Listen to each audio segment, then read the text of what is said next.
Je demande pourquoi tant de souffrances en Afrique. Pourtant, l'Afrique est non seulement le berceau de l'humanité, mais l'Afrique possède toutes les richesses du monde. Pourquoi les Africains sont obligés de quitter là où il y a les richesses pour aller là où c'est moins riche? C'est là la question.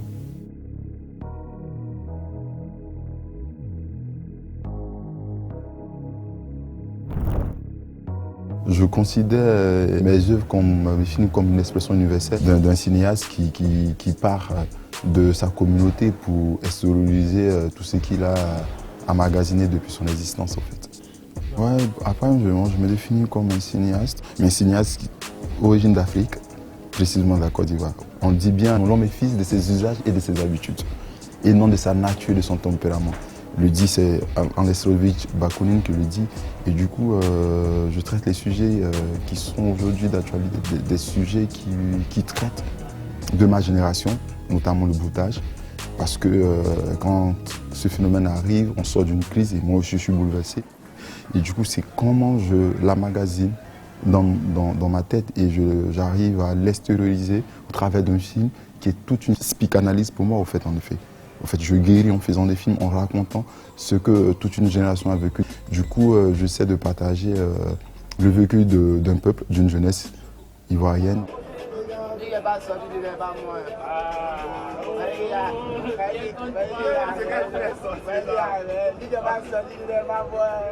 On part, on ne fait pas de mouvement parce qu'on déteste là d'où on vient en fait.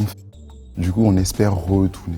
Dans la tête, on n'est jamais parti parce qu'on ne veut pas couper je dirais ce cordon ombilical, là, ce lien avec là d'où on vient.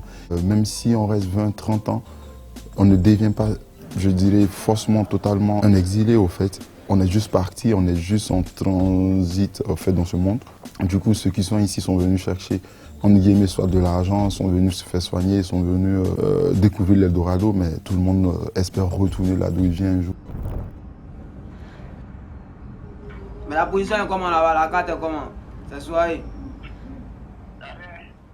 Ah, sinon ici dehors il y a peur, mais là tu connais frère.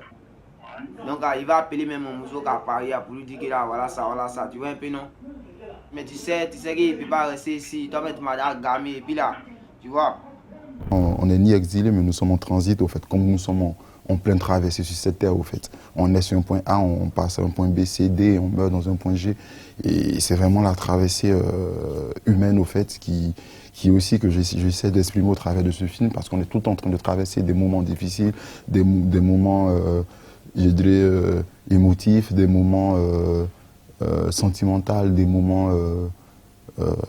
on traverse tout le temps, en fait. Même quand on vient filmer, on a quelque part un petit repérage, donc du coup on a une ligne narrative au fait. Et du coup, quand je sens des choses et mon personnage le vit, j'essaie de le capter. Comment je le ressens assez plus fort que vous qui le revoyez, parce que moi je vis le réel, je vis les choses en même temps que lui au fait. Où je vois et je saisis l'image et j'essaie de retransmettre mes émotions à travers des plans que je compose au fait. Une des mieux, ça sauce graine, il faut que ça puisse le but. Donc c'est une sauce graine, c'est comme ça qu'on appelle en Côte d'Ivoire. L'huile de palme, en fait, c'est fait à partir des graines du palmier. Ouais, c'est ça. C'est très bon avec le riz. Foutou, banane. Souvent, si tu mets du blé dedans, tu peux faire ça avec la cali. C'est la bouffe ivoirienne. Le lien entre le cinéma et la cuisine, c'est l'amour, en fait, le partage. Quand on fait de la bouffe, c'est pour partager avec tout le monde, tu vois. Et quand on fait un film, c'est pour partager aussi avec tout le monde des émotions, des histoires. En fait, c'est le partage et l'amour, quoi.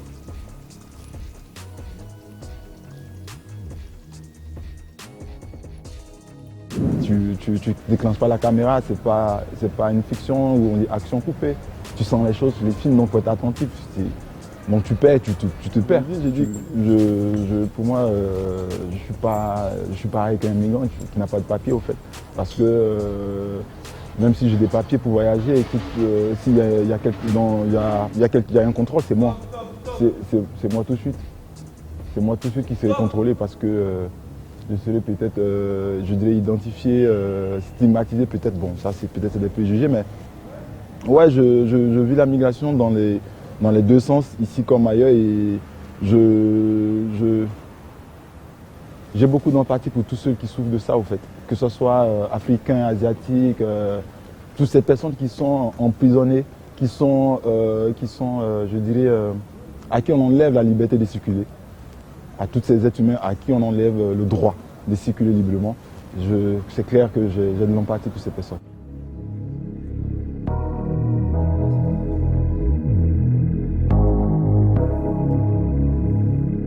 C'est l'avant-première de Traversée à la Cinémathèque française. Pour moi, c'est un honneur que mon film passe à la Cinémathèque. Et j'espère qu'il y aura une belle réaction du public, que le public va aimer le film avant la sortie officielle le 5 janvier en France. Comment les gens vont accueillir le film et je viens découvrir aussi. Ouais. À toutes.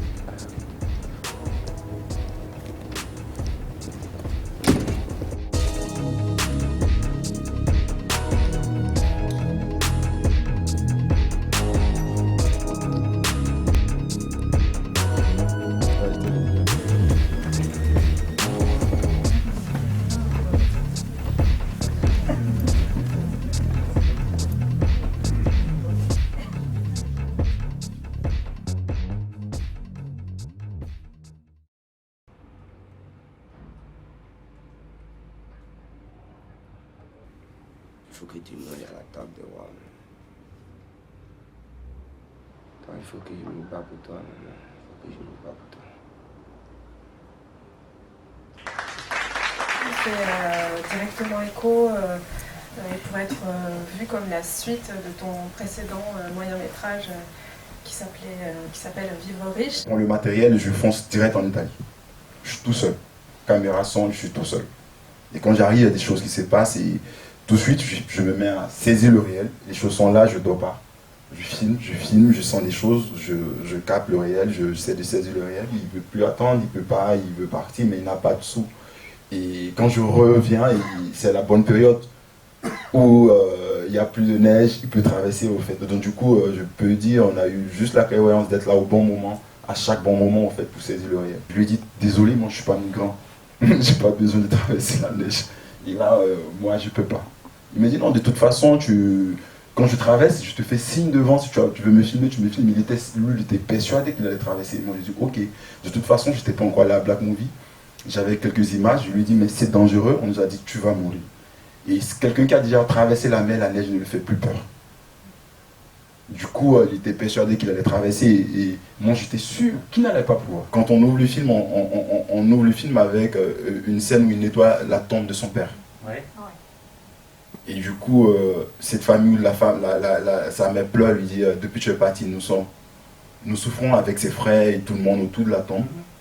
Déjà, cette scène pour moi montre pourquoi il part. Dans cette famille, il n'y a personne. Vous voyez sa grand-mère qui lui demande depuis que je suis parti, j'ai même plus de morceaux de viande pour manger. Il dit t'inquiète, je t'envoie l'argent. Il n'a même pas, mais il promet. Au fait, Mais là, il est parti. Ouais, justement, l'idée de partir, c'est de promettre un avenir à sa famille en partant, en fait. Tous ceux qui viennent, ils promettent. Après, la première idée de Bourgeois, il est parti parce que sa mère, depuis le décès de son père, souffre et la famille ne s'en sort pas. Et du coup, dans la famille, il a choisi d'être, je dirais, comme on dit chez nous, je dirais, d'être l'enfant sacrifié. Il a décidé de se sacrifier pour sa famille.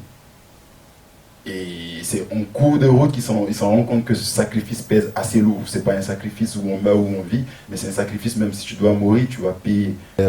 Déjà, je suis content de cette projection parce que dans ces situations du Covid, les salles de cinéma sont de moins en moins pleines, mais il faut avouer que le débat était assez riche. Les interrogations du public sur le film ont été très intéressantes, mais je trouve que les gens ne vont pas au-delà des préjugés qu'ils ont sur les jeunes qui se déplacent, parce que j'ai du mal à utiliser le mot migrant, des jeunes qui se déplacent d'un point A à un point B. Et ce qui m'a plu, c'est qu'il y a pas mal de gens aussi qui ont bien compris que quand on se déplace pour venir quelque part, pour aller vers un lieu étranger ou un lieu qui n'est pas forcément notre territoire d'origine, c'est parce que tout de suite, c'est pas parce que tout de suite on cherche de l'argent, mais c'est parce que tout de suite on est des êtres libres. Et ce qui m'a plu, c'est que les gens le public a compris que c'était des êtres libres qui voulaient quelque part changer d'univers ou aussi avoir une Afrique francophone. On vit tous je dirais, les mêmes problèmes. Aujourd'hui, le djihadisme au Niger, au Mali, au Burkina, la Côte d'Ivoire encore, ça va, mais 2-3 attaques, on dit non, on vit bien. Non, mais demain, quand le Burkina sera conquis, je touche du bois, c'est pas mon souhait, mais ça sera le tour de la Côte d'Ivoire. Après le Togo, le Mali, on a les mêmes mots qui minent nos sociétés. Et après, le seul continent, sinon les seuls continents qui ne sont pas atteints, ce sont les continents européens, américains et je dirais peut-être asiatiques. Et du coup, les jeunes du continent africain sont obligés de se ruer vers ces continents où, je dirais, paix et stabilité, ils sont. Et on se demande pourquoi il y a tant de misère, bon pas tant de misère, mais tant de souffrances en Afrique. Pourtant, l'Afrique est non seulement le berceau de l'humanité, mais l'Afrique possède toutes les richesses du monde. Et pourquoi les Africains sont obligés de quitter là où il y a les richesses pour aller là où c'est moins riche? C'est là la question.